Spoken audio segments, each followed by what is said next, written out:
Dans les années 1980, un autre leader africain reprend les flambeaux de Lumumba, Thomas Sankara, président du Burkina Faso de 1983 à 1987.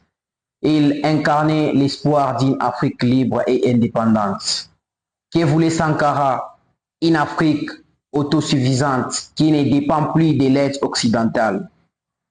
Une rupture avec les anciennes puissances coloniales, la fin de la corruption et du pillage des ressources africaines. Sankara met en place des réformes révolutionnaires. Il refuse de payer la dette coloniale. Il interdit les voitures de luxe pour les ministres.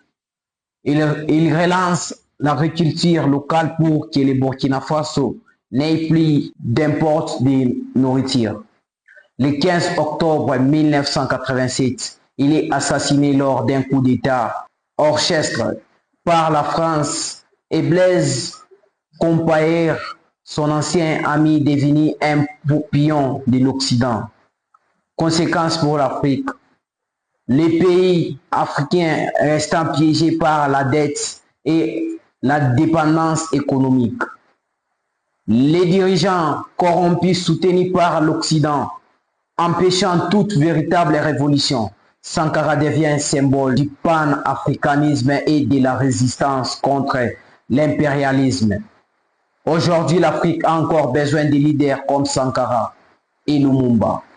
Mais le véritable pouvoir est entre les mains du peuple, conscient et mobilisé.